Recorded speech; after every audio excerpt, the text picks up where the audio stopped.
ఈ కాలం ఎట్లున్నదోలా భర్తను చంపిన భార్య అంటే ఇప్పుడు ఇది ఒక వార్త లెక్క అనిపిస్తలేదు. నడిచేదే కదా, అది కూడా ఒక వార్తనా? భార్య చంపకుంటే భర్త చంపుతాడా? భర్త భార్యను చంపితే వార్త, కానీ భార్య భర్తను చంపితే కూడా ఒక వార్తేనా అన్న కాడికి వచ్చింది. అవునా కాదా?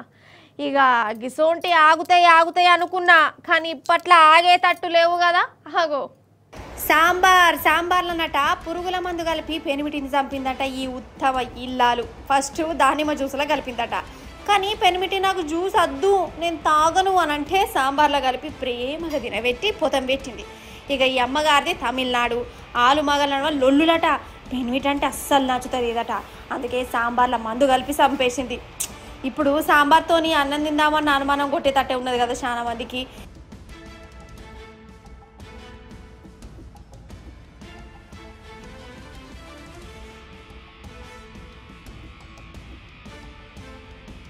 ఇక ఇటు మన కాడ కూడా ఇంకోటి అయిందోల్లా, ఈ కరబాద్ జిల్లా తాండూరులా పెనిమిటిని తాడుతో నూరేసి చంపింది ఇంకో భార్య.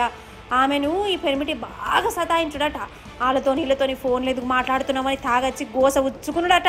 ఇక నీ ఫోన్ కగ్గి పెట్టా అనుకుంటా పెనిమిటిని చంపి ఒక చిత్తం చేసుకున్నదట. రెడ్డిపల్లి అందిరమ్మ అనే ఆమె మల్కాపూర్ చెందిన ఒక లేడీ వచ్చేసి కరంపూర్ పోలీసులో దరఖాస్తు ఇచ్చింది. వాళ్ళ కొడుకు వెంకటేష్ని చంపినారని, వాళ్ళ కోడలు పాండరి అనే వాళ్ళు గొంతు విసిగి చంపినారు అని దరఖాస్తు ఇచ్చింది. ఆ దరఖాస్తు పైన వెరిఫై చేస్తున్నాం. ఆమె ఇచ్చింది నోటీస్ ఏంటంటే వేరే వాళ్ళతోటి మాట్లాడుతున్నది అనే అనుమానంతో వాళ్ళ భర్త ఊరికే వెంకటేష్ ఎవరైతే ఉన్నారో అని అడగడం వల్ల వీళ్ళు ఈ భార్య వాళ్ళ మామ ఇద్దరు పాండరి వీళ్ళిద్దరూ కలిసి చంపేసినారు నా కొడుకునని చెప్పి ఆమె దరఖాస్తు ఇచ్చింది. దానిపైన పరిశోధిస్తున్నాం. త్వరలోనే ఏందో అసలు ఈ నడమ చంపుకునుడు. ఓ అక్కలు ఏమైంది అసలు?